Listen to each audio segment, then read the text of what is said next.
Sim. Pessoal, boa noite. A gente está indo hoje para a nossa terceira live, tá bom? E vamos começar aqui.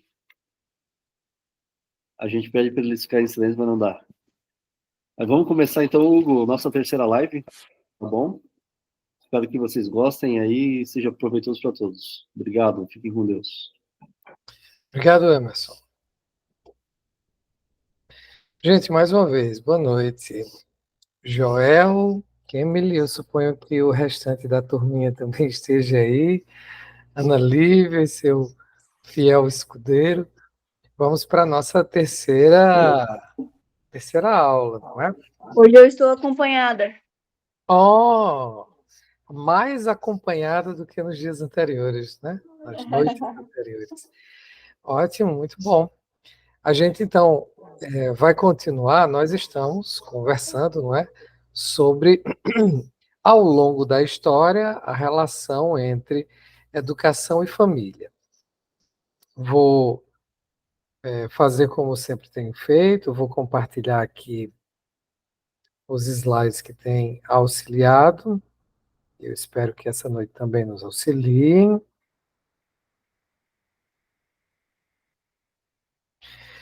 Muito bem. O que nós estamos falando é sobre o período da antiguidade, não é? Vocês estão conseguindo ver os slides? Não. Não? Deixa eu ver o que eu fiz de errado, então. Espera aí.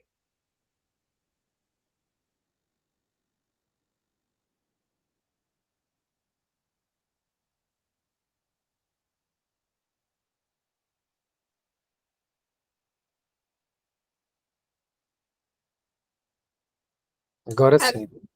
Agora sim. Ótimo.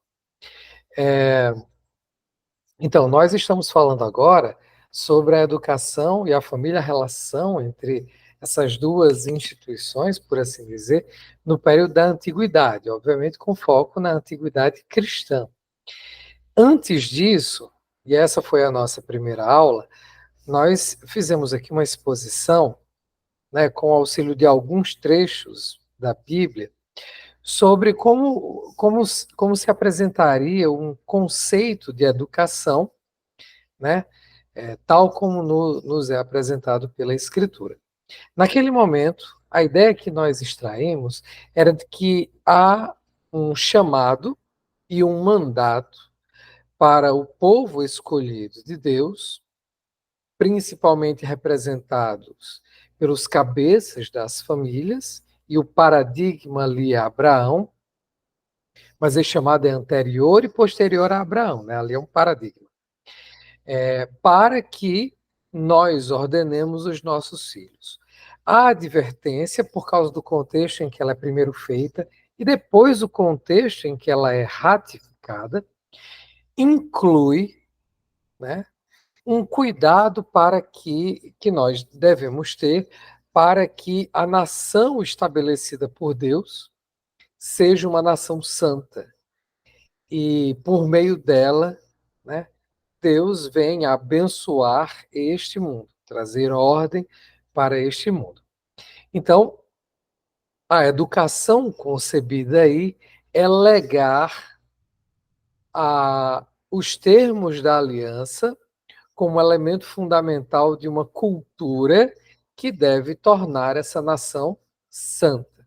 Nós vimos que esse ensino se estabelece no Antigo Testamento, é confirmado no Novo Testamento, e quando isso é recebido pelos cristãos, né, no período que a gente chama de Antiguidade Cristã, desde a Igreja Primitiva até por volta do século V, século VI, os cristãos vão receber isso pela mediação da ideia de paideia, que era um conceito grego, mas assume ali uma característica propriamente cristã, seria a paideia cristã.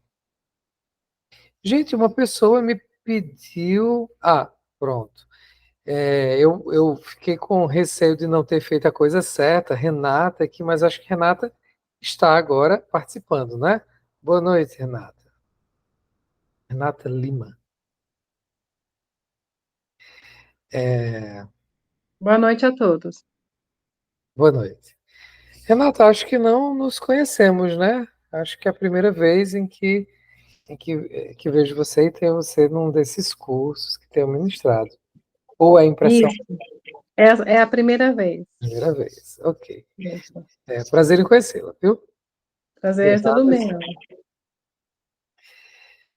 Eu estava falando, vou continuar, tá, Renata? Então, esses cristãos recebem essa ideia e associam a ela um conceito grego que é o conceito de paideia. A gente já viu que a paideia é todo o esforço e todas as instituições e todos os instrumentos, né, das culturas gregas para a formação do homem, para que o homem seja virtuoso em sua vida como cidadão, em sua existência política. Essa paideia, pensada pelos cristãos, né, ela se torna a paideia cristã. A ideia da qual nós já falamos, né, do chamado para a educação como um chamado para legar os termos da aliança como um instrumento de santificação da cultura e do povo, não são tão distantes, embora sejam diferentes, claro, mas não são tão distantes daquela ideia grega de paideia. Só que aqui, né, aquilo que torna o homem virtuoso vem de Deus como um dom e também é oferecido a Deus para a sua glória. Isso não é pouco, isso já é uma diferença gigantesca. Mas as diferenças, obviamente, não acabarão aí. Nós já vimos, nesse estudo da antiguidade, né, o conceito de paideia.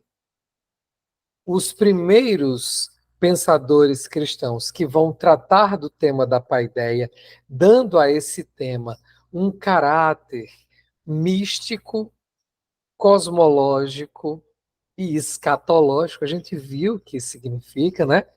A paideia seria algo a ser realizada pelo próprio Deus ao longo da história, mas somente consumada no fim da história. Por isso esse caráter cosmológico, escatológico. E a existência verdadeira da paideia cristã é a cidade celestial a ser trazida por Deus. Portanto, tem esse sentido cosmológico. Eu estou só resumindo o que a gente já viu. Nós vimos como isso ocorreu dentro de uma tradição que recebe bem a cultura grega. Vimos isso, por exemplo, nos alexandrinos, depois nos capadócios. Eles recebem isso pensando os instrumentos da paideia grega, da transmissão da cultura grega, né? Principalmente a sua literatura, nós vimos isso. Eles veem nesses instrumentos uma função propedêutica, o que significa os instrumentos da alta cultura, da erudição grega, né, a literatura grega, deveriam oferecer ao bom cristão, né, mais recursos para que ele leia bem, compreenda bem, pense bem a escritura e a revelação.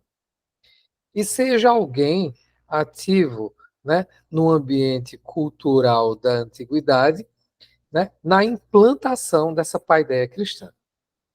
É isso que é a função propedêutica. Ela cumpre um propósito preparatório.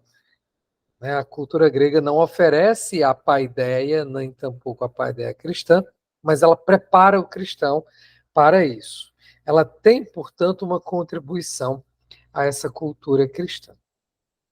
Então, vimos isso nos alexandrinos, dentre eles Orígenes, vimos isso entre os capadócios, dentre eles Basílio de Cesareia e Gregório de Nissa, mas vimos também que há uma tradição cristã, nesse momento, e desde cedo, que se opõe ao uso de qualquer coisa que tenha sido produzida pela cultura grega.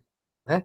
Eles acham que isso resultaria numa perversão da moral, da castidade cristã, de que o cristão não deve tocar nessas coisas. Representam isso Hipólito Romano e Tertuliano, sendo que Tertuliano foi quem cunhou aquela famosíssima frase: o que Atenas tem a ver com Jerusalém? Né? Querendo dizer ele que a filosofia pagã não ajuda nem contribui em nada para o estabelecimento da cidade celestial neste mundo em que nós estamos. Muito bem. Então, foi isso que a gente viu até a aula passada. Eu vou sempre tentar fazer um resumo do que a gente viu, e vocês me ajudem se alguma coisa, se eu deixar de mencionar alguma coisa importante, vocês lembram. Isso, inclusive, é até bom, porque vocês ficam atentos para, né, selecionar o que tem de importante poder trazer nesse nosso resumo inicial. E eu espero que isso tenha ajudado de alguma maneira a Renata a se situar aqui na nossa discussão, já que eu não sei se Renata viu as aulas gravadas anteriores. Não vi não, mas eu vou ver. É muito importante para pegar o fio da meada. Isso não significa que eu espero que você não vá aproveitar nada hoje, muito pelo contrário. Hoje a gente vai ver algumas coisas que até trazem novos insights, eventualmente novas ideias práticas para a gente entender a educação da perspectiva que nós desejamos entender, não é? Muito bem. Então, avançando naquilo que foi pensado pelos crentes durante esse período que a gente chama Antiguidade, além dessas tradições que pensaram de maneira diferente a educação num contexto cristão e na sua relação com as instituições pagãs, uma coisa nova que também acontece é uma nova instituição para a educação dos crentes. Nesse primeiro momento, nos primeiros séculos do cristianismo, já no final do século III, começo do século IV, começam a surgir as primeiras escolas catequéticas.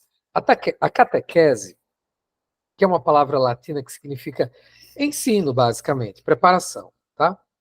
Ela já ocorria. Tem um documento muito antigo, dos documentos mais antigos da literatura cristã, entre aqueles que não estão no Novo Testamento, nem no Velho Testamento, claro, que se chama Didaquê, talvez vocês tenham já ouvido falar. Ali se menciona o fato de que os crentes faziam uma preparação para o batismo. Aliás, essa preparação era bem diferente da preparação que hoje, infelizmente, é feita em muitas igrejas. Hoje se batiza muito rapidamente e muito facilmente. Mas a prática sobre a qual a gente lê no Didaquê é de uma preparação relativamente longa, em que o candidato nem sequer participava do mesmo culto que aqueles crentes já integrados à igreja participavam. Eles participavam de rituais separados, eles aprendiam os rudimentos da fé, e eles nem chamavam fé, porque não era só uma coisa intelectual. Os catecúmenos, né, aqueles que se preparavam para o batismo, eles eram preparados para o caminho. Naqueles primeiros séculos, né, de cristianismo, o cristianismo era pensado como a religião do caminho. Não era só rituais que os pagãos faziam, não eram só temas dos quais a gente deveria ter notícia e consentir intelectualmente, mas era um caminho em que aquele candidato ao batismo deveria mostrar que está andando. Isso envolvia rituais de expulsão de demônios, dentre outras coisas. Intensa oração. Vejam só, né? Depois que isso se torna mais formalizado, o catecumenato passa a durar, em média, 3 anos. Hoje, 3 anos é um curso de seminário que as pessoas fazem, né?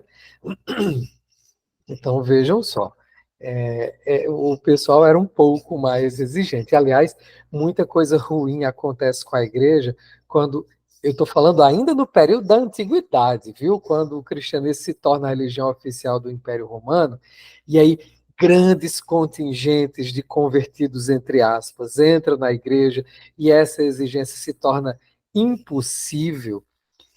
Isso prejudica muito a igreja, né? Então, quando a gente deixa de ter essa exigência na formação do candidato ao batismo, isso prejudica muito a igreja. Mas, enfim. Então, o que é que acontece? Por causa dessa exigência, surgem em algumas cidades, as principais cidades, claro, com certeza, verdadeiras escolas para o catecumenato, ou seja, de preparação dessas pessoas que eram candidatas ao batismo. Essas escolas geralmente eram dirigidas por bispos, né? A concepção do governo da igreja nessa época foi pouco a pouco sendo gestada como principalmente de orientação episcopal. Então, os bispos tinham essa prerrogativa, muitas vezes auxiliados por diáconos.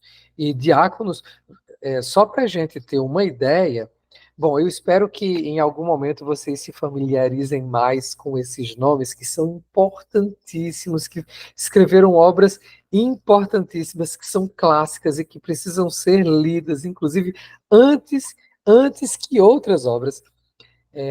Eu ia citar aqui como exemplo para a gente ter uma ideia do que era isso, né? Imagine você fazer um curso de 3 anos e o auxiliar do bispo ser uma pessoa da envergadura de Atanásio. Atanásio, conhecido como Anão Negro, grande herói do Concílio de Nicéia, né, que estabeleceu ali a doutrina da Trindade, tão importante e fundamental.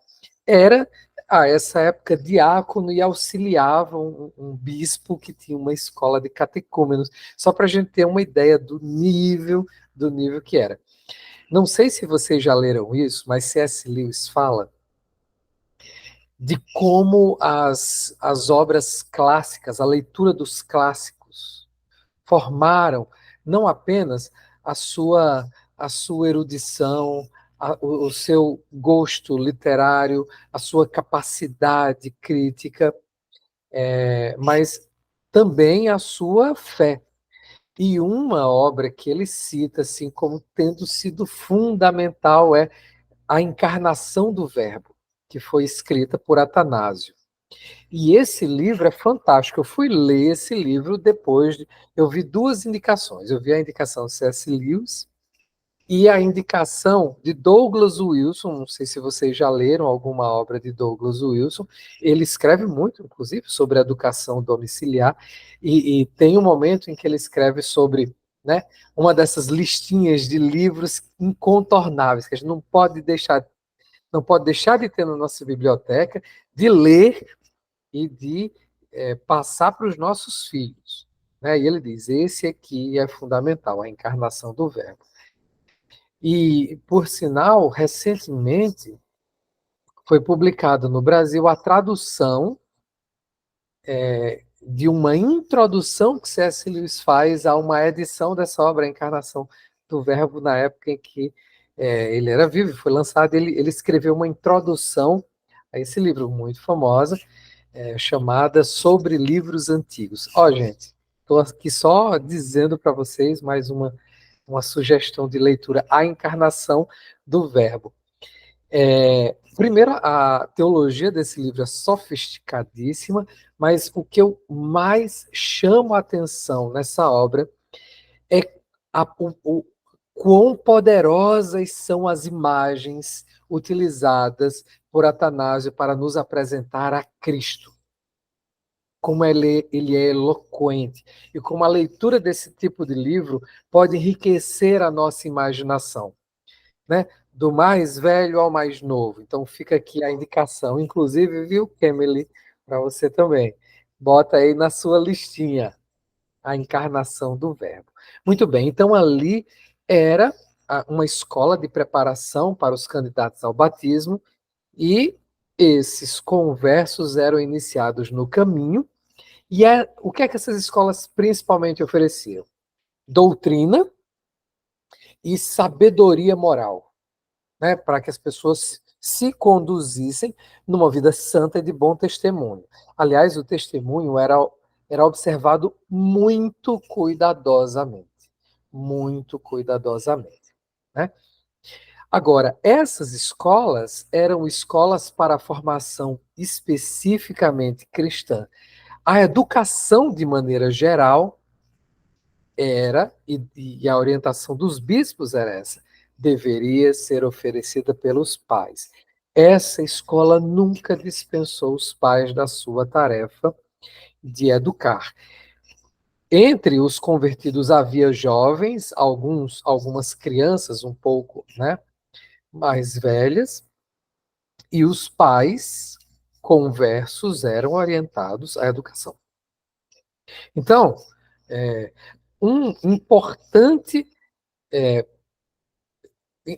pensador cristão, um pai da igreja dessa época, não sei se vocês já ouviram falar dele, chamado João Crisóstomo. Crisóstomo não é o sobrenome dele, é um apelido. Esse apelido é uma transliteração do grego que significa boca de ouro. Veja só, porque ele era um pregador espetacular. E, graças a Deus, nós ainda temos muitos sermões de João Crisóstomo que a gente pode ler, e eu afirmo a vocês, são obras espetaculares. Então, nessa tradição, João Crisóstomo era um desses mestres dos catecúmenos, bispo da sua cidade, e ensinava. E ele fala sobre isso, ele, por exemplo, deixa registrado a sua preocupação com a educação pelos filhos, aliás, a educação dos filhos pelos pais, por exemplo, em uma série de sermões que ele fez sobre a personagem Ana. Então, o terceiro sermão sobre Ana, ele diz especificamente isso, que Ana levou o seu filho, a gente conhece bem a história, né? Ali registrada em 1 Samuel, Ana levou o seu filho ao templo com o objetivo de consagrá-lo. E aí ele faz essa comparação. Os pais devem ser para com os filhos como templos. Porque, veja, antes que no templo Samuel fosse consagrado a Deus, já havia sido consagrado no coração de Ana. E durante a sua primeira infância, porque ele não foi entregue recém-nascido. Quando Samuel é entregue ao templo, ele já é um garoto que, de alguma maneira, se vira. Então, Ana, com o seu ensino, consagrou antes. Essa é a percepção de João Crisóstomo e esse é o conselho que ele dá. Essa, obviamente, não é a única obra que nós temos em que ele fala sobre isso. Tem uma obra, é um opúsculo, um pequeno tratado, para o qual não havia tradução em português até pouco tempo. Eu não sei se vocês notaram, mas no slide embaixo, eu estou sempre colocando algumas indicações bibliográficas. E essa que eu coloquei aí é o texto de uma dissertação de mestrado em que o trabalho dessa pessoa foi traduzir esse texto. Ele comenta, mas o principal do trabalho é traduzir esse texto de João Crisóstomo, que vocês procurem, está disponível na internet gratuitamente, baixem e leiam se tiverem interesse. Eu recomendo porque é uma leitura espetacular, inclusive para a gente ir se familiarizando com a literatura antiga. Às vezes, a gente... Aliás, eu sugiro que leiam também esse texto de C.S. Lewis chamado Sobre Livros Antigos. Porque ele fala sobre qual é a importância de ler livros antigos.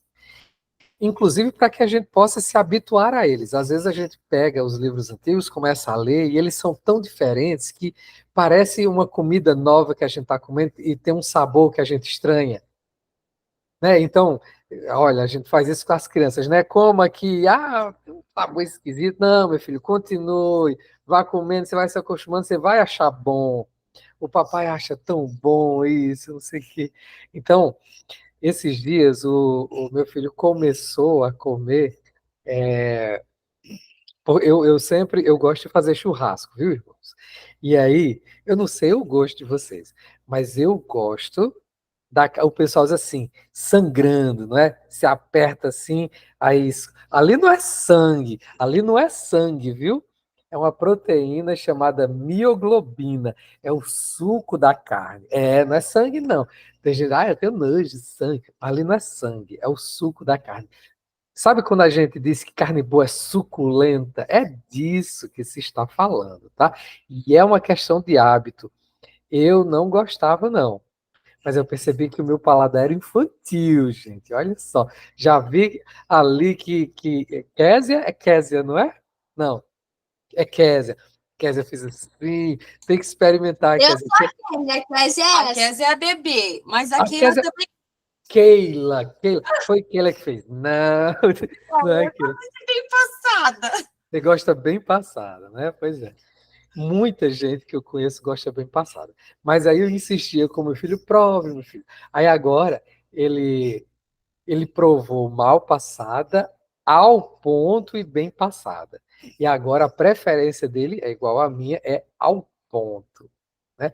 Mas isso é o seguinte, eu insistindo, aí ele come, não gostei muito, como de novo, tá bom e tal. Aí agora pronto, é a preferida dele. Tá vendo só? Então, já que tu colocou as 3, então a minha é o ponto. Não é aquela bem já passada, assim, não. Não, no ponto já está bom. Mas deixa eu dizer, quando a carne é ao ponto, você corta e o miolo dela é aquele rosadinho. Não. Então eu troco. Então é bem passada mesmo que você gosta. Olha, tem esses 3 pontos: mal passada, bem passada, bem passada e ao ponto. Só que eu vejo aqui, né, os meus amigos tal comendo um 4º ponto que eu chamo esturricada, quando a carne parece uma bolacha que você quebra assim, sabe? Ela fica pretinha e tal. Ali não é nem bem passada, ali é esturricada. Mas enfim, eu estou dizendo tudo isso para falar que com os livros é parecido com a comida que a gente come. Às vezes a gente estranha inicialmente um tipo de literatura que a gente nunca leu, né? Ou que a gente simplesmente não tem costume. Muitas vezes a gente acha poesia chata, porque a gente lê pouco poesia. Diga, Kemily. Um exemplo meu foi da Abolição do Homem. Eu tive que ler 3 vezes o livro e ainda assim a mãe teve que me explicar. Mas que bom que você insistiu, Kemily. A Abolição do Homem é um dos meus livros favoritos. E olha, eu digo isso, eu não tenho muita certeza, não. Mas eu tenho quase certeza que você vai apreciar esse livro, assim, saboreá-lo com muito mais, sabe, percepção, quando tiver um pouco mais velha. Quando você se deparar de maneira mais surpreendida com tanta coisa no mundo que aquele livro já comentava lá na década de 50, quando foi escrito, imagine hoje.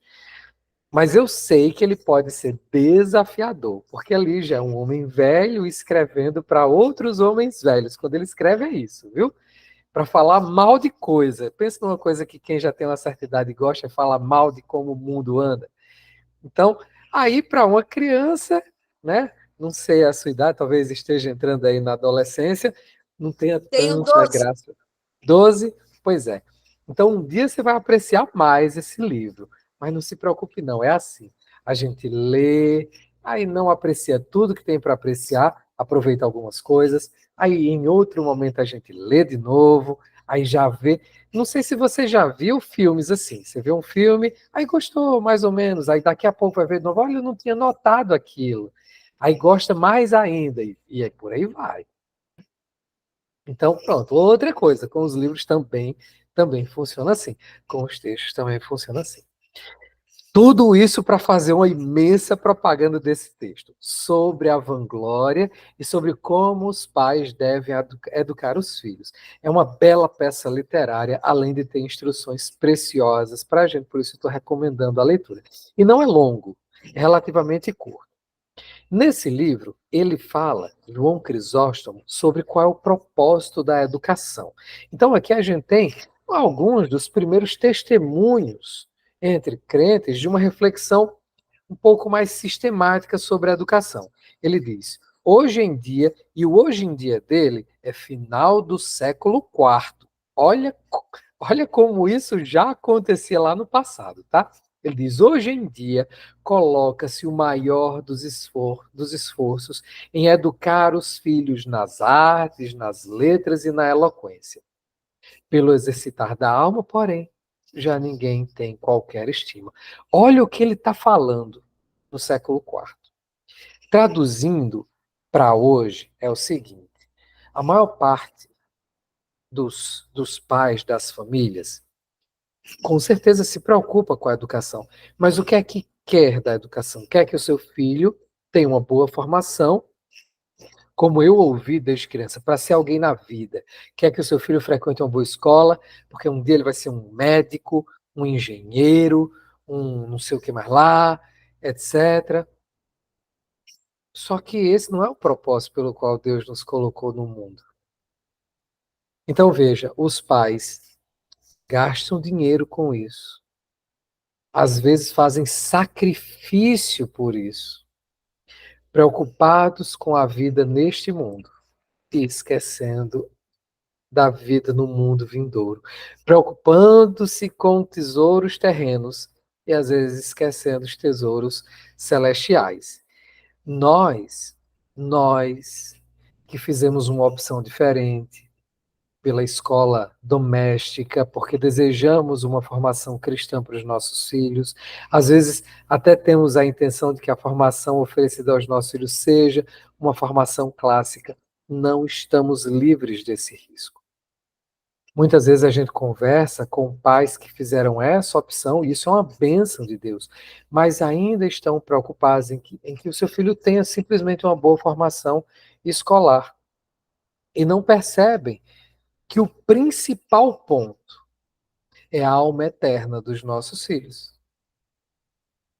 E que ainda que ele não seja um erudito das línguas, né, não importa. A gente vai dar o nosso melhor. Mas aquilo pelo qual a gente vai se sacrificar, lutar, inclusive em oração, é a alma dos nossos filhos. Nem todos receberam os mesmos dons de Deus. Nem todos serão bons com as letras. Nem todos serão bons com os cálculos. Nem todos serão bons com letras e cálculos. Mas todos precisam ser piedosos, fiéis servos. E para isso Deus nos instrumentaliza. Porque essa obra é primeiramente do Espírito Santo. Mas nós temos uma contribuição. Então, por isso o título dessa obra de João Crisóstomo é sobre a vanglória que ele relaciona com a responsabilidade dos pais para com os filhos. Muitas vezes o que os pais desejam com a educação é vanglória, sem perceber. Porque ele está escrevendo para pais crentes. Ele está escrevendo para pais crentes. Falando, pais, às vezes vocês estão buscando vanglória. Vanglória. Então, olha, o primeiro ponto é esse. Qual é o propósito da educação? Exercitar a alma. A alma, o foco é a alma. Aquilo que a gente já viu estabelecido, né, no chamado lá, a gente discutiu o texto de Gênesis. Quem lembra? Gênesis o quê? Alguém lembra? Parece que eu peguei vocês, né? Gênesis 18. Depois Deuteronômio 11. Não é isso? Gênesis 18, Deus está fazendo ali uma conferência com o Conselho Divino e dizendo: a gente vai ocultar o nosso propósito a Abraão de modo nenhum. Ele foi chamado para ordenar os seus filhos, para que andem no caminho. Percebem que a igreja antiga está preservando até o vocabulário das escrituras? A religião é a religião do caminho, né? Para que ande no caminho, pratique a justiça e o juízo. Não foi isso que a gente viu lá do texto de Gênesis 18? Pois é. Muito bem, então continuando, esse livro é riquíssimo. Ele diz, veja, lembra que eu falei eu falei sobre a obra de Atanásio, como ela é rica em imagens, para povoar e enriquecer o nosso imaginário, né? Não é só repertório, gente, é para que a gente pense com profundidade. Aqui, João Crisóstomo nos oferece uma bela imagem do que é a criança. A criança é como cera nas mãos dos pais. Olha como ele fala. Se bons ensinamentos são impressos na alma, que ainda é tenra, ninguém será capaz de os remover quando estes se tiverem tornado sólidos como uma marca, como sucede com a cera. Então ele diz, por que as crianças são como cera? Elas são moldáveis, elas são sensíveis, elas são disponíveis à instrução e ao exemplo. Haverá um momento em que não serão mais, como a cera, que endurece com o tempo, que seca. Então, a infância tem um valor particular para a educação. Essa é a advertência que ele está fazendo, com essa imagem. Com essa imagem. Tá? Eu preciso lembrar, se tiverem perguntas, ou ainda que não tenham perguntas, comentários quaisquer, podem fazer durante a exposição, tá, gente? Para que a gente vá sempre enriquecendo aqui o nosso esforço, tá bom? Não quero falar sozinho. Fiquei muito feliz porque Kemley, né, falou aqui, conversou comigo um pouquinho. Continuando. Ele ainda apresenta a criança por meio de uma outra metáfora. Essa eu acho ainda mais interessante. Ele diz que a criança é como uma cidade. Por quê? Olha só. A alma da criança é, portanto, uma cidade. Impõe, pois, aqui é um imperativo aos pais. Ó pai, imponha. Ele está dizendo isso, né? Impõe, pois, leis. E presta bem atenção. Os olhos, a língua, desculpem, o ouvido, o olfato e, se quiseres, o tato. Através destes portões, percebem? Os órgãos dos sentidos são portões dessa cidade. Que cidade tem esses portões? Senão a alma de todos nós. Mas cuidamos da alma das crianças. Pais, nós, pais, cuidamos da alma das crianças. Através destes portões entram e saem os cidadãos dessa cidade. Ou seja, os pensamentos. Que através destas portas levam à ruína ou à prosperidade. Vocês já pensaram sobre isso? Como é que pensamentos entram ou saem pelos olhos? Lembram que Jesus falou sobre isso? Se os seus olhos forem bons, todo o corpo será bom. Se forem maus. As mãos. Ele fala dos olhos e das mãos. Poderíamos adicionar os pés, os ouvidos. Lembram do apóstolo Tiago falando sobre a língua? Como é um órgãozinho pequenininho, mas pode fazer um estrago absurdo. Pensamentos entram e pensamentos saem. E Jesus diz, né, nesse mesmo contexto, né, não é o que entra, ele está falando de comida, mas o que sai, aí ele está falando de pensamento. Sai do coração. O coração pensa na Bíblia, tá? O coração não é só a sede das emoções. O coração pondera, guarda. O coração memoriza também. Então, são os portões para o coração. Acima de tudo, guarda o coração, não diz o provérbio assim? Os portões para o coração, pelos quais entram e saem os cidadãos dessa cidade, os pensamentos. Então, o que é que são os pais nesse contexto, senão os guardas desses portões? Não poderão ser para sempre. Por isso, Crisóstomo diz, impõe leis e presta atenção. Impõe leis e presta atenção. Vocês percebem que aqui a gente começa a ver uma psicologia infantil, claro, embrionária, ela não está desenvolvida. Aqui a gente está no início, né, do pensamento cristão e da reflexão nesses termos. Mas é fundamental que a gente entenda essas coisas, que a gente parta de uma psicologia cristã da infância para pensar a educação, e esse é o convite que ele nos faz. E nos faz isso dizendo o que é a educação. A educação é isso, essa proteção da cidade que é o coração da criança. Olha aí o rapazinho que a gente nem tinha visto. Oi, Olá, qual é o seu nome? Emanuel. Ah, Emanuel, bem-vindo, viu? Tá prestando atenção, Emanuel? Muito bem. Tô, Depois você lembra a sua mamãe, qualquer coisa que ela esquecer, tá bom? tá bom. Muito bem. Continuando, gente. Bom, não só João Crisóstomo, a gente poderia falar de vários, tá? Essa obra dele é fundamental porque coloca as coisas de maneira muito direta. Eu achei muito bacana, quis trazê-la. Mas vários outros pensaram esse tema, e um dos que pensou mais, escreveu mais sobre isso abundantemente, e um de quem particularmente eu gosto muito, já falei sobre ele na aula passada, Santo Agostinho. Não é Agostinho de Hipona, como a gente conhece.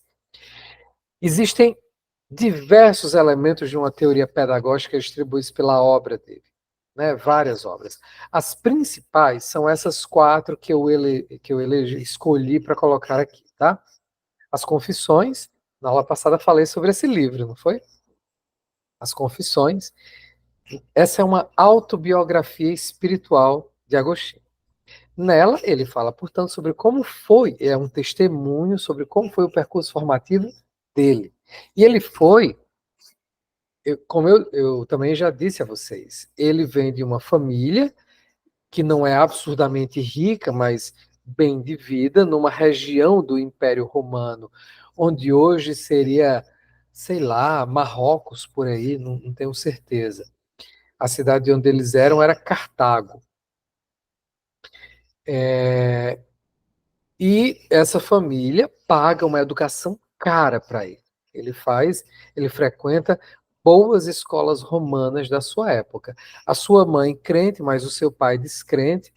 Então, embora ele sempre tivesse em casa a pregação e o testemunho da sua mãe, mas ele não foi levado à fé no início da sua vida. A mãe, além de pregar para ele e dar testemunho, orava muito por ele. Mônica, muito famosa por isso. Agostinho só se converte lá na frente, depois dos 30 anos na sua vida, e depois de ter uma vida bastante desregrada. Ele conta tudo isso. Inclusive, fala sobre como foi a adolescência dele. Viu, Kemble? Para, né, ver que já tinha adolescência lá naquela época, já existia esse negócio de adolescência. Mas, enfim. Uma outra obra dele, chamada De Magistro, ou do Mestre, em que ele trata ali, dentre outras coisas, de uma teoria da aprendizagem, como é que se ensina, como é que se aprende. Ele está falando nesse livro. Uma outra obra, a doutrina cristã, ali, a doutrina cristã é como se fosse um manual de teologia, para que qualquer crente conhecesse a doutrina como um todo. Então, ali tem uma espécie de currículo, o que é que a gente precisa estudar para ser um bom cristão. E uma obra fantástica, importantíssima, fundamental, chamada A Cidade de Deus. Assim, ó, são um volume é dessa grossura, outro volume é dessa grossura. Juntos os dois fica assim, mas vale a pena ler, viu? Bom demais. Em que ele fala quais são os fins últimos da educação. O que é que a educação, a que a educação deve levar? Deve levar à cidade de Deus. Deve lançar, né, por assim dizer, os fundamentos de uma escada para a cidade de Deus. Deve nos ensinar sobre como sermos cidadãos de uma cidade de Deus. Então, mais especificamente, por exemplo, nas Confissões. As Confissões é um dos meus livros favoritos. Eu sempre faço propaganda desse livro. Vale a pena ler esse livro. Urgentemente. Urgentemente. E olha, gente, é um livro, não é um livro só para você estudar, é também. Esse livro tem uma filosofia, uma teologia profunda. Mas é um livro devocional. Eu já falei sobre isso. Agostinho está contando a vida dele, falando das lutas que ele teve contra o pecado. Falando como Deus ia lhe dando vitórias antes dele saber que eram vitórias. Fala sobre a providência de Deus, fala da luta em oração da mãe dele por ele, do testemunho da mãe dele na casa, com um pai que não era crente e não era um bom marido e bom pai, até se converter no final da vida. Fala sobre as amizades dele, e ele está sempre falando e sempre glorificando a Deus. Então, ele está falando de qualquer tema que seja, de repente tem uma oração dele ali. E você ora com ele. Então é um livro devocional. É fantástico, gente. É muito bom mesmo, tá? Bom, esse volume é dividido em livros, que são tipo os capítulos, tá? O que tá aqui, livro 1, tá assim. Se você for ler, tá assim. Livro 1, livro 2, não sei o quê. Mas são como capítulos, tá? Então, no livro 1, que é o capítulo 1, ele apresenta, né, ele apresenta os estudos dele e discute a utilidade desses estudos. Por exemplo, ele fala sobre os fundamentos da gramática, que ele estudou profundamente. Depois de formado, e antes de se converter, ele era professor de retórica, sendo que retórica era a arte fundamental entre os romanos naquela época, tá? Seria hoje o professor de medicina, tipo, né, o curso mais desejado, a formação mais desejada, seria isso. Então ele era professor de retórica e um professor muito bom, a ponto dele ter sido convidado para dar aula numa cidade importante no centro do Império, que era a cidade de Milão. Então ele fala sobre a importância de estudar gramática. Ele diz, olha, o estudo da gramática me ajudou a entender hoje, foi importante para mim, porque hoje me ajuda a entender a Bíblia. Ele foi um grande comentarista bíblico, um grande comentarista das Escrituras. Tá? E aí, para entender a Bíblia, para ele foi fundamental compreender gramática. Gramática. Aquele negócio, não sei se você acha chato, Kemily, mas tem uma importância muito, muito grande. Descubra uma maneira de gostar, porque é muito importante. Sim, no começo da gramática aqui do livro de Mackenzie, até que é tranquilo. O difícil é decorar as regras, só isso. Mas é isso mesmo. Sabe que como é o nome dele? Agostinho se divertia decorando, recitando e ensinando essas regras. Mas sabe, essas regrinhas? Me dê um exemplo de uma regra que você está estudando agora, só para eu ter uma noção. Verbos. Verbos.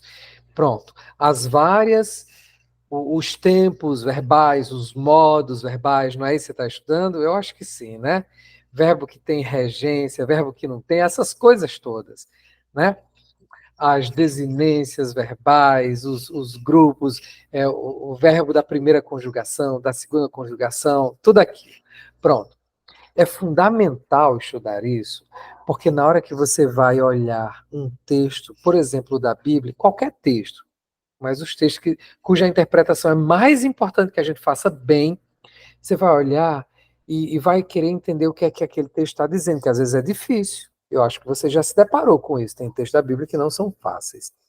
Então, como é que a gente faz? A gente tem que reconhecer o verbo, reconhecer o tempo em que aquele verbo está, a conjugação em quem está, porque a conjugação vai dizer para a gente quem está falando, para a gente não confundir achando que é um quando é outro, de que está falando, percebe? Tudo isso a gente tem que utilizar o nosso conhecimento dos verbos.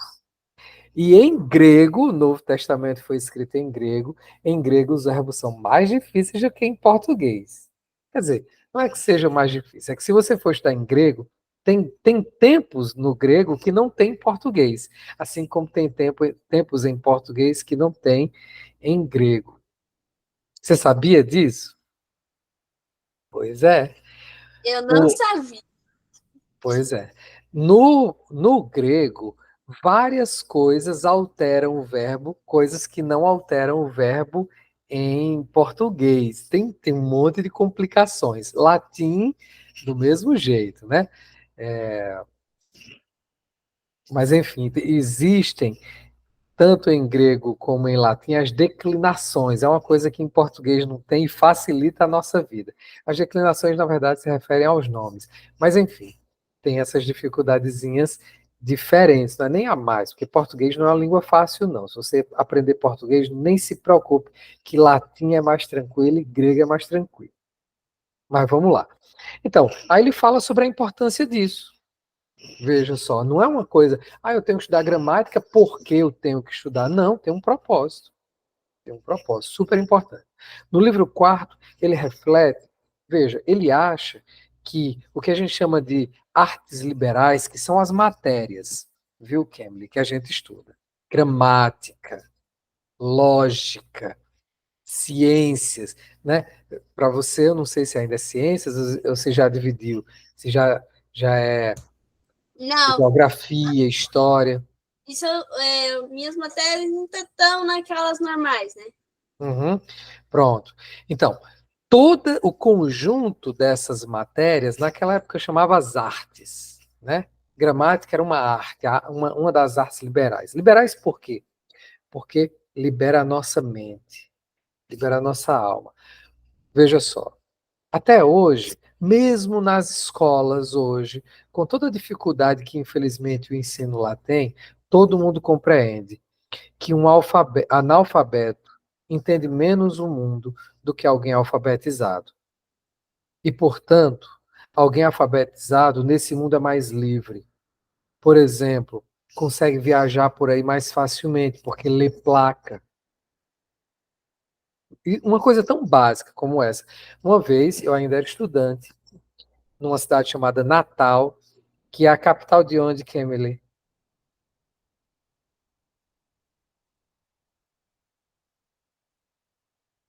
Vamos lá, todo mundo ajudando o Emily. Natal é capital. Estudei isso em geografia. Uhum. E aí eu tive que fazer uma atividade e agora esqueci. Rio Grande do Norte, que é o estado onde eu nasci. Estudava lá e na parada de ônibus não era raro vir uma pessoa e me pedia, às vezes uma pessoa idosa, dizia assim: meu filho, me ajude aqui, eu preciso pegar o ônibus tal. Quando passar, você me avisa que eu não sei ler. Você percebe como o mundo é maior e assustador só pelo fato de a gente não saber ler? Então, arte liberal é nesse sentido. Abre, amplia e, portanto, liberta as nossas mentes, tá? Só que isso tem um limite.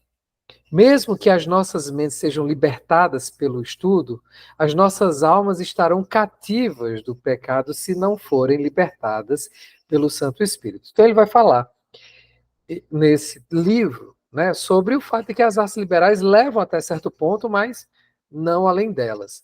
A gente precisa de muito mais coisa para lutar contra as paixões carnais. Aí ele fala sobre a graça de Deus e o poder do Espírito, enfim.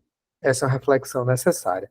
No livro 9, ele elogia, e esse é um capítulo emocionante, ele elogia a educação que ele recebeu de sua mãe Mônica e que a sua mãe Mônica recebeu da mãe dela. Qual era o propósito da educação? E aqui Agostinho fala um pouco sobre a opinião dele acerca do que é o propósito da educação. O propósito da educação da mãe dele para com ele e da mãe dela para com ela, a mãe de Mônica para com ela, era afastá-la do vício e aproximá-la da virtude, né? E essa educação era de natureza absolutamente prática e em ambiente doméstico. Ele conta, por exemplo, um episódio na vida da sua mãe, de quando ela era jovem, estava sendo educada, havia na casa dela uma preceptora, que era alguém com quem a mãe dela dividia a tarefa de educá-la em casa. Era como se fosse uma empregada, mas que tinha responsabilidades a mais e que isso incluía participar da educação dela. E ela disse que uma vez estava preparando a mesa para o jantar e ela comentou alguma coisa sobre a ansiedade dela, por provar um vinho lá, alguma coisa assim, e havia outras pessoas ao redor, e ela foi duramente repreendida por essa preceptora. E ela ficou tão envergonhada, mas tão envergonhada, que a partir daquele momento ela decidiu nunca mais tomar uma bebida que fosse mais, sei lá, sofisticada. Você entende o que eu acabei de dizer? E aí ela fala que isso contribuiu para a virtude no coração dela. A vergonha que ela passou com aquela repreensão. E não ficou aí. Depois ela foi junto com a preceptora à adega da família para pegar uma bebida para levar à mesa, porque era tipo um jantar que estava sendo oferecido. E ela continuou falando que as mulheres que não se continham eram envergonhadas e não sei o que mais lá, tal, não sei o que. Então, isso é possível no ambiente doméstico, fez parte da educação dela e foi, assim, dos elementos. Ela se tornou uma mulher casta, piedosa, zelosa do seu lar, do seu casamento, dos seus filhos, etc. E ela se tornou depois uma mulher de oração, apegada às boas obras para com os pobres, enfim. E era isso que ele valorizava na mãe dela. A mãe dela não era uma mulher erudita, mas era uma mulher santa. Percebe? A erudição tem valor. E a gente deve buscar na medida das nossas possibilidades. Mas o que é imprescindível, incontornável é a santidade. Então é disso que Agostinho está dando testemunho, percebe? Gente, já é 9h30. E o combinado feito era até 9h30. Posso ir um pouquinho para terminar essa parte da antiguidade? Posso ir um pouquinho a mais? O que é que vocês me dizem? Tudo bem? Ótimo. Aqui na nossa parte pode. Eu vi aqui que todo mundo fez, com exceção de Ana Lívia, que eu não estou vendo. E Ana Lívia, se quiser sinalizar. É que o Gui tá mamando. Mas eu posso continuar, Ana Lívia? Pode, não tem problema. Ok, agradeço. Então, nesse outro livro, A Doutrina Cristã, né, falei que era uma espécie de manual de teologia. No livro 2, e aí repito, o livro 2 aqui é o capítulo 2, é a maneira antiga como o pessoal usava de falar, né, de escrever. No livro 2, há uma defesa do conhecimento das ciências. Olha, Agostinho disse, é importante porque nos prepara para sermos melhores crentes. Mas tem um limite. Ele faz essa ressalva. Mas embora ele faça essa ressalva, não deixa de ser importante. A gente precisa valorizar. Então ele diz, ele defende, né, o conhecimento das ciências. Por quê? Porque ela tem um valor de preparação para o estudo minucioso das escrituras. Para ele não tem coisa mais importante do que isso, não. Entender as escrituras. Embora ele não diga isso sempre, mas dá para ver, é importantíssimo entender o mundo. Então, entender o mundo no sentido em que nós precisamos julgar o mundo. Nós precisamos nos portar com sabedoria no mundo. Nós devemos criar no mundo como representantes de Deus. Não é assim? Deus nos criou à sua imagem e semelhança, né? Criou Adão e Eva, e mandou que Adão e Eva cultivassem o jardim, não é isso? Veja, não é à toa que ele coloca essas duas coisas juntas. Por que ele diz que Adão e Eva foram criados à sua imagem e semelhança, e depois ele manda guardar e cultivar o jardim? Porque naquela época, na antiguidade, lembre que quem escreveu isso foi Moisés, uns 1.300, 1.400 anos antes de Cristo. Naquela época, quando as pessoas ouviam que Deus havia criado a humanidade à sua imagem e semelhança, entendiam rapidamente que a humanidade deveria ser uma representação de Deus na Terra, para fazer a obra de Deus na Terra. Do mesmo modo que Deus havia protegido e cuidado do jardim, ele estava passando essa tarefa para a humanidade. A humanidade vai falhar nessa tarefa várias e várias vezes, mas Cristo vai cumpri-la e vai nos proporcionar a capacitação necessária para cumpri-la. Então nós temos a obrigação de criar, de desenvolver esse mundo que pertence a Deus e que Ele ama, e que Ele ama. E para isso também são necessárias e importantes às ciências. Então, ele diz, é importante para, né, uma preparação, estudo das escrituras, mas elas oferecem vantagens quanto ao treinamento do nosso pensar, e a gente precisa pensar bem. A gente precisa pensar bem. Este é o caso da dialética. O que é a dialética? É a arte é a arte da busca pela verdade no diálogo. Vocês entendem isso? Eu ia dizer debate, só que a palavra debate, hoje em dia, é tão mal compreendida. Não existe debate hoje, né?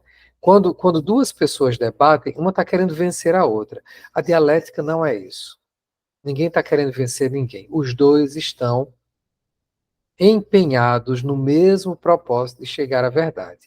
Eu tenho um clube de leitura e a gente está lendo um diálogo de Platão chamado O Banquete. E o que é que acontece? Nesse diálogo, todas as pessoas estão tentando entender o que é a verdade sobre o amor. E estão trocando ideias, muitas vezes corrigindo as ideias uns dos outros, mas não com o intento de vencer uns aos outros, mas de chegar à verdade sobre o que é o amor. Tá? E os gregos valorizavam muito essa arte da dialética. Para Platão, numa obra chamada República, a dialética é a última das ciências, a mais sofisticada e a mais importante na formação do filósofo, porque é ela, né, a dialética é a arte do pensamento vivo, é ela que nos é o último degrau para a verdade, por assim dizer, né? Então a dialética e a lógica, por exemplo, dentre outras artes liberais, mas todas contribuem para isso. Só que ele faz uma advertência para a gente ter cuidado com a retórica. Veja, ele era professor de retórica, ele sabia que a arte de articular bem as palavras pode servir a maus propósitos. Então ele dizia, a gente tem que ter cuidado. A gente tem que ter cuidado. Tá? Mas tudo, aí, e Agostinho diz isso é reafirmado, por exemplo, na época da Reforma. Né? Talvez vocês tenham ouvido essa ideia. Toda verdade pertence a Deus. O crente não pode ter medo da verdade. O crente não pode ter medo de investigar a verdade. Nunca. Porque toda verdade pertence a Deus. Não existe nenhuma verdade que contradiga a Deus. Toda verdade pertence a Deus. E, portanto, pertence ao crente para descobri-la. E é isso que Agostinho está dizendo. Enfia a cara nas ciências, nas artes liberais. Porque tudo que é bom e verdadeiro pertence ao cristão. Nesse livro, o livro 2 da obra A Doutrina Cristã, ele faz, então, uma defesa do conhecimento das ciências. Aqui eu estou transcrevendo. Não se dediquem temerariamente a seguir doutrina alguma do que se pratica fora da Igreja de Cristo. A gente tem que ter, ele está dizendo assim, é bom conhecer os ensinamentos que se produzem, se ensinam e se praticam fora da igreja, mas sempre com cuidado. Sempre com cuidado. Por isso ele diz, não se dediquem temerariamente, ou seja, sem cuidado, a seguir doutrina alguma das que se praticam fora da Igreja de Cristo, mas que as examinem com esmero e diligência. Ele está dizendo que é para a gente conhecer, examinar. E examinar com esmero e com diligência, ou seja, com muita atenção, né, com muita dedicação. Quanto às outras doutrinas estabelecidas pelos homens, que servem para a convivência da sociedade, que não se desinteressem delas, enquanto exigir a necessidade desta vida. Então a gente não pode se isolar da nossa bolha cristã. A gente tem que rejeitar o mundo em sua dimensão pecaminosa. Mas a criação de Deus e a verdade que ela revela nos pertence. A gente não pode deixar que isso seja investigado só por ímpios. A gente não pode deixar que isso pertença só a ímpios. Muito pelo contrário. Muito pelo contrário. Então ele está recomendando o estudo. E o estudo, olha, que examina com esmero e diligência. Então, pronto, aqui eu vou finalizar o período da antiguidade. A gente, então, tem esse resumo aqui. Eu tirei de um artigo de um teólogo historiador chamado Alderi Souza Matos. Ele diz isso sobre a antiguidade. Desde o início, os cristãos valorizam a educação como um meio de preservar e transmitir com fidelidade a herança cristã, que a gente falou, né? Como ocorria entre os judeus, os principais recursos para esse fim, ele está falando do período da antiguidade, eram os lares e as comunidades de fé. Com o passar do tempo, surgiram novas formas educacionais, a começar da catequese para os aspirantes ao batismo. Então, aqui é um resumo do que a gente falou sobre a antiguidade. Aí eu pergunto a vocês, há alguma dúvida se eu falei alguma palavra que vocês não conheciam e não sabem o significado? Eu esqueci, vocês comentaram isso, e eu fico falando e nem sempre eu percebo. Aí vocês me digam também. Ou então algum comentário que vocês queiram fazer antes que a gente encerre. Ou é bem interessante ali quando, logo no início, você fala ali dos novos convertidos e entra no assunto da igreja, né? Mas é tão interessante que não é a igreja que está sendo prejudicada, mas sim a pessoa que compõe as instituições por não ter essa base de ensinamento cristão, que ela vem prejudicar a igreja no sentido de instituição, mas por não saber, ela se prejudica a si mesma, não tendo esse amadurecimento de espiritualidade com Deus. Joel, você está certo, mas lembre do seguinte: quando você tem um cristão fraco na igreja, pense que a igreja é um castelo. E o castelo é uma fortaleza poderosa. Mas se o castelo tiver um buraco, ele vai ser invadido. Você entende o que eu estou dizendo? Então essa pessoa se prejudica, mas prejudica a igreja também. Cada um de nós. Percebe? É claro que a gente sempre deve pensar nos nossos irmãos com graça e misericórdia, para o auxílio deles. Mas a gente tem que ter essa preocupação em que a igreja seja excelente. Então a gente deve sim estar a par do que está acontecendo. Se a nossa igreja não tem zelo com os candidatos ao batismo, essa tem que ser uma preocupação nossa. Tem que ser motivo de oração. Tem que ser motivo de a gente, inclusive, chegar à liderança e perguntar e tentar contribuir com respeito, com reverência, mas tem que ser uma preocupação da gente. Nós não existimos apenas individualmente. Você lembra que eu enfatizei isso quando falava do estudo das Escrituras? A gente é chamado para ser nação santa. E uma nação não é um conjunto de indivíduos apenas um próximo do outro. Nós vivemos. Lembre como Deus julga Israel. Ele não julga Israel só porque cada indivíduo em Israel pecou. Você lembra, por exemplo, de Neemias e Esdras quando oram a Deus? Foram homens fiéis, mas eles oram assim: nós pecamos. Lembra da oração de Daniel? Nós pecamos.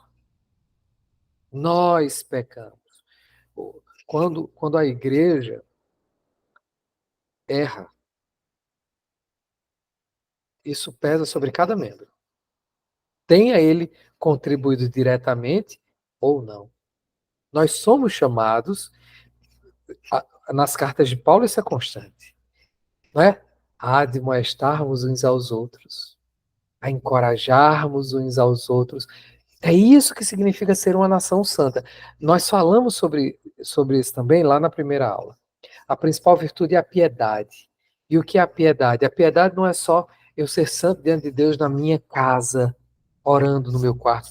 Piedade é esse apego à comunidade da qual eu faço parte. Esse é o sentido antigo de pietas, uma palavra latina que nós, né, da qual nós A gente tem uma ideia individualista da piedade que vem de uma versão da espiritualidade inglesa e alemã do século 17, 18, pietismo, mas a gente tem que ter muito cuidado que o conceito original é muito mais amplo. E o que está na Bíblia é esse antigo, não é?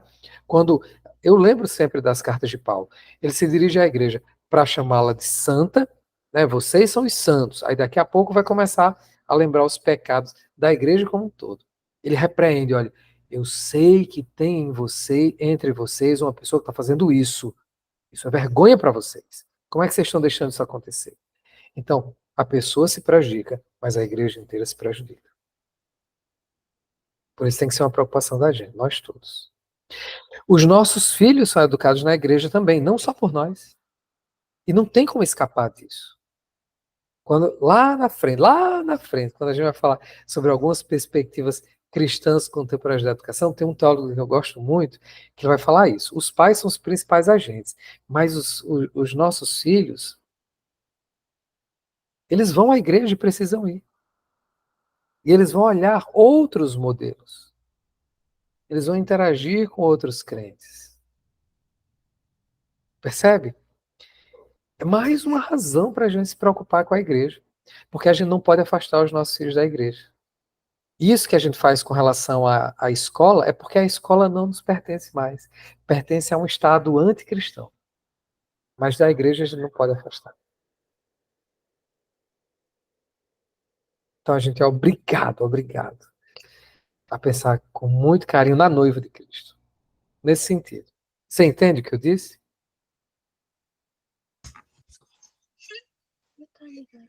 Compreendo, Hugo. Na verdade, assim, é esse sentido de preocupação, sabe? É de você evitar que a pessoa literalmente sofra o dano, porque quando ela sofre o dano, a igreja toda sofre junto. Toda sofre. Então, nós teríamos que ter um amadurecimento melhor para instruir essas pessoas melhor, porque não é só a igreja sofre sim, mas a pessoa acaba sofrendo. Então, quer dizer, se nós conseguíssemos formar essas pessoas melhores, nós teríamos uma igreja mais forte, mais resistente. Mas existe toda essa complicação aí que nós sabemos que é um contexto bem amplo nos assuntos. Joel, eu não sei de que igreja você faz parte, eu sou da igreja presbiteriana. Uma das coisas que pais crentes prometem na igreja presbiteriana é ensinar os seus filhos a ler para que eles leiam as escrituras. E nesse mesmo momento, a igreja promete apoiar os pais em oração. Veja que coisa, né?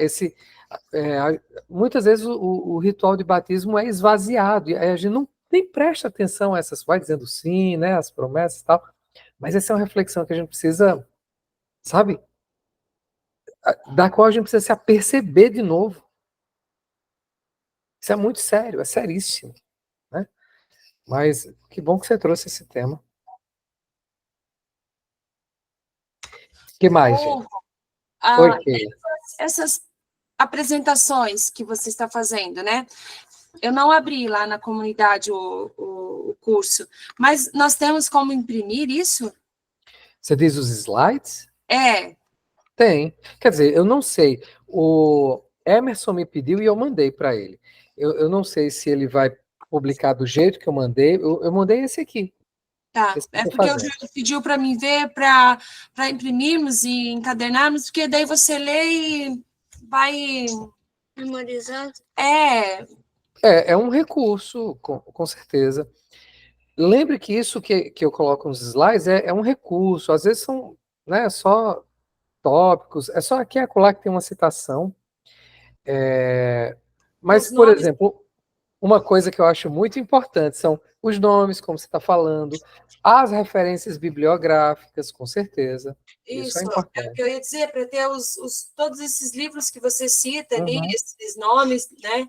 Uhum. E eu gosto de como você começa fazendo um resumo do que se passou. Eu vi isso em alguns cursos do Trinitas, né?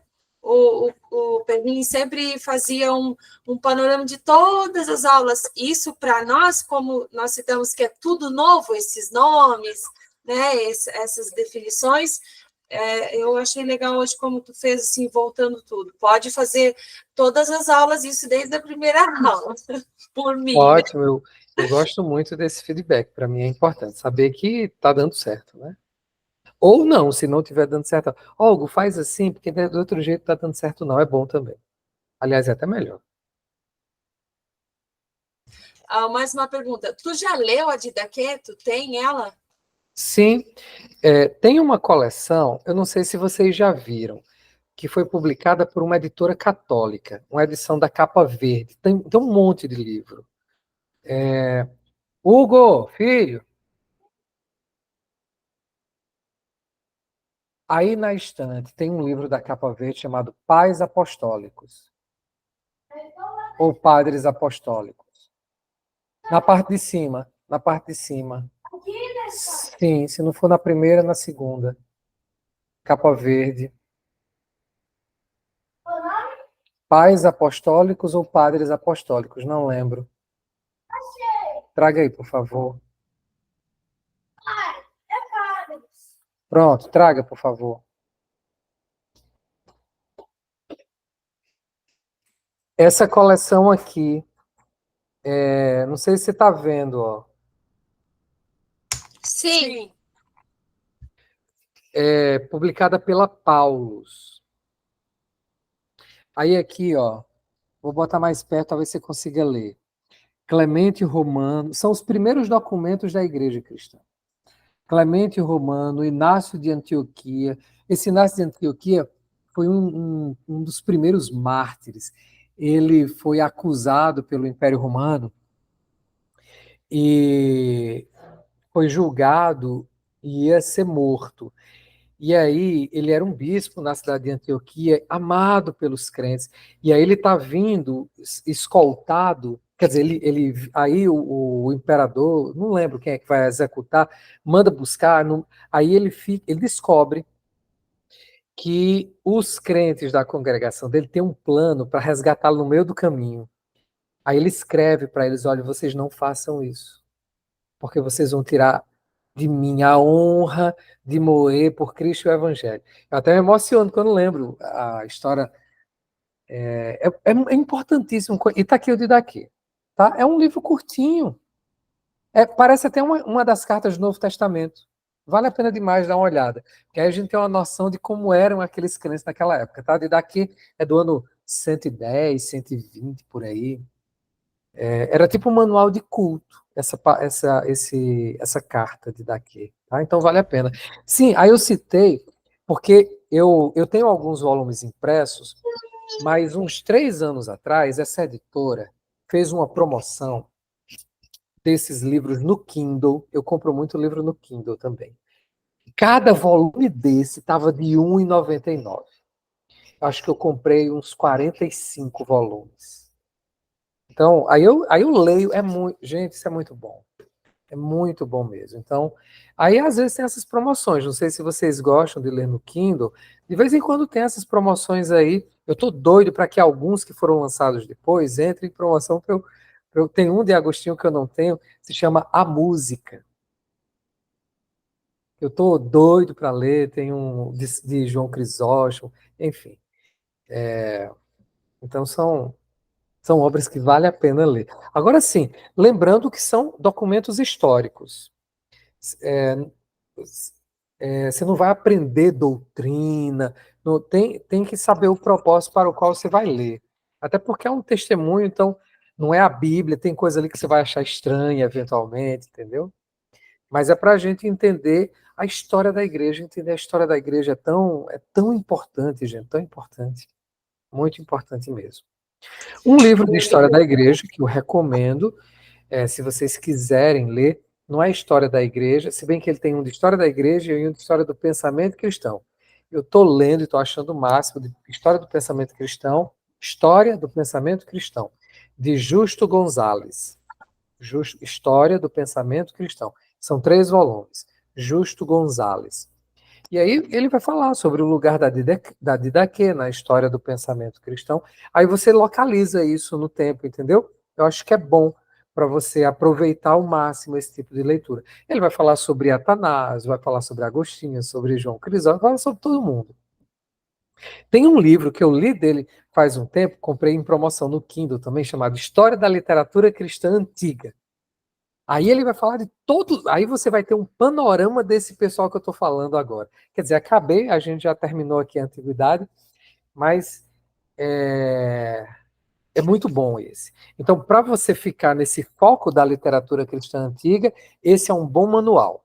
História da literatura cristã Poxa, eu estou sem o meu celular aqui, eu diria o nome dele correto. Deixa eu ver aqui para não ficar sem dar essa.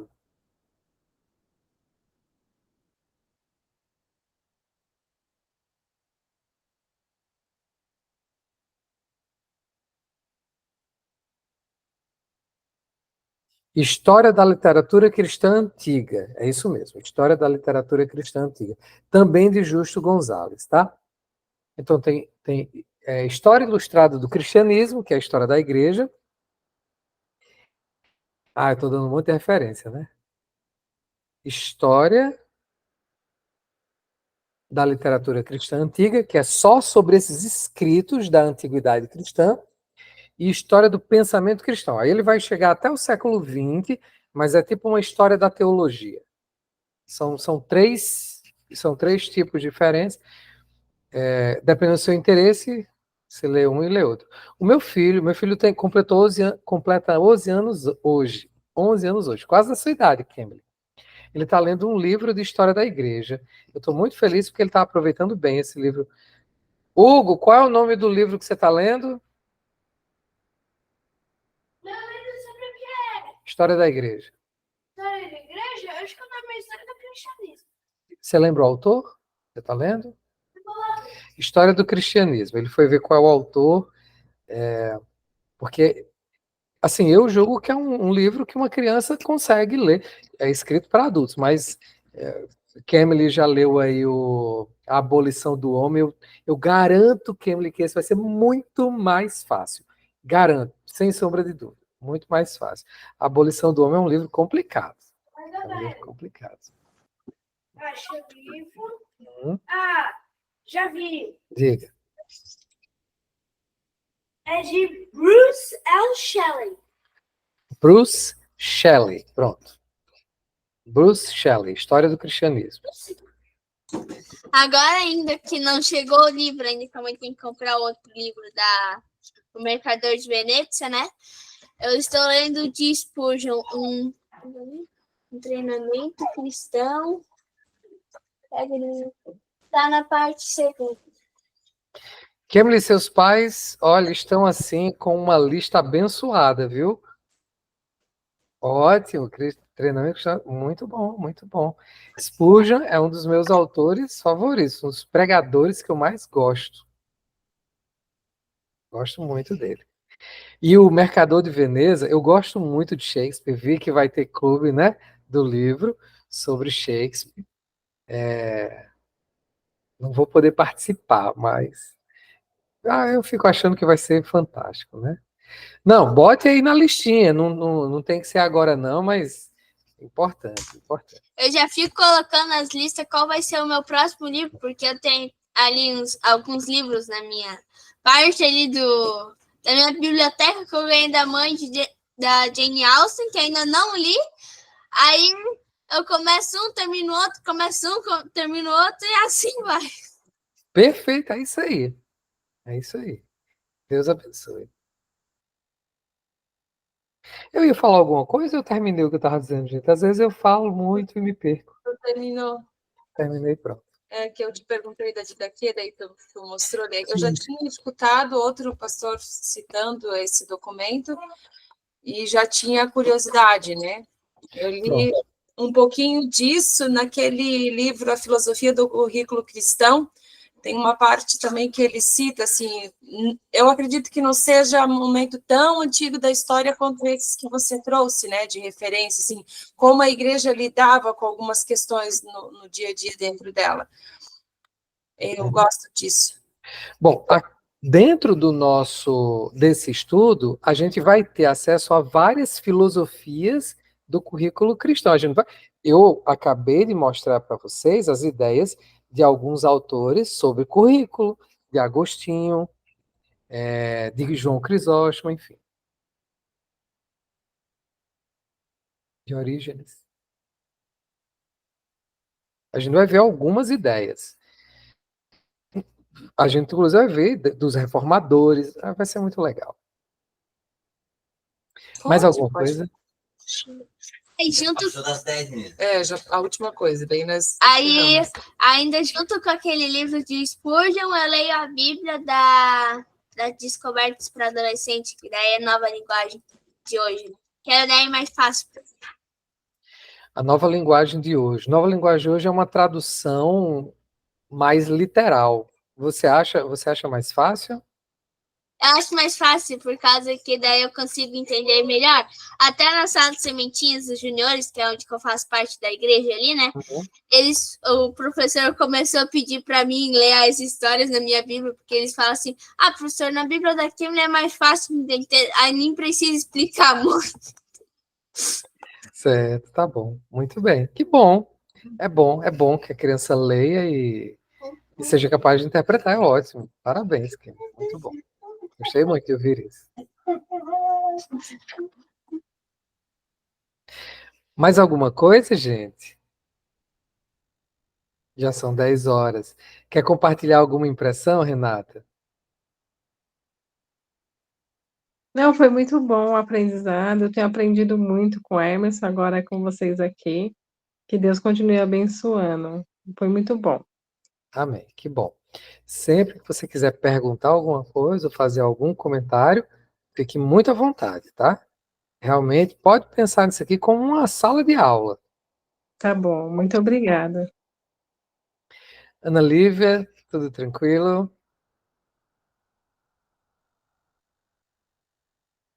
Talvez esteja com o bebezinho.